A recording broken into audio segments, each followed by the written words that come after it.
I'm a robot autonomy scientist at JPL in Pasadena, and I'm taking care of robot autonomy on the InVADER project.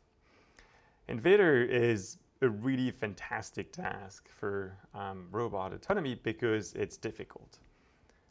And it's difficult for two reasons. The first reason is that if this is Earth, and we're right here, InVADER aims to explore the oceans of icy moons that are around Jupiter and Saturn on the other side of the solar system.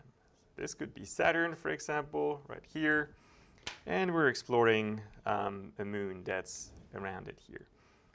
It takes hours for a signal to travel from Earth to those moons, and then hours to come back. So that's an enormous difficulty for robotics. The second difficulty is that once you get to the moon, what we want to explore are the subsurface oceans of those moons. If this is Enceladus, we want to go explore a vent that's under kilometers of ice and then kilometers of water, and finally anchored on the seabed. And that's really hard because signals transmit really slowly in water. If we lived in water, you could never imagine streaming a video on YouTube on your phone like you're doing right now. So enormous delay from Earth to Enceladus, and then very low bandwidth for the transmission through the water from the surface of Enceladus to the seabed. This means that it's almost impossible to joystick a robot to operate in those conditions.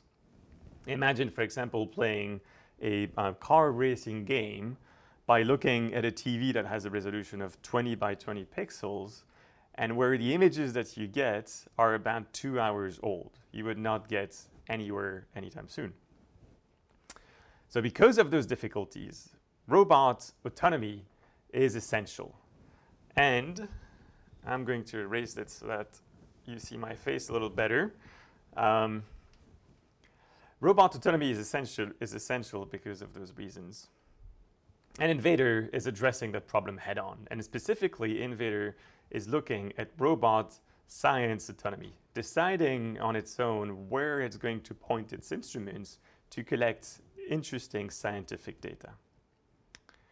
When doing this process on Earth, when a human scientist is exploring vents on Earth, that person develops an intuition for patterns in visual cues that tell her or him where interesting things are happening. You could, for example, realize that when you see a vein in a vent of a certain color, there's a process that's happening right there that you want to sample with one of your instruments.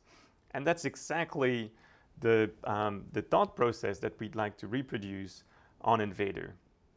We're going to expose InVADER to tons and tons of instrumental data and make it learn relations between different sensor modalities, between camera images and the output of the different spectrometers that it carries, so that when it's deployed on Enceladus, it can get its bearing from its camera and decide autonomously where it's going to point its instruments to collect science data.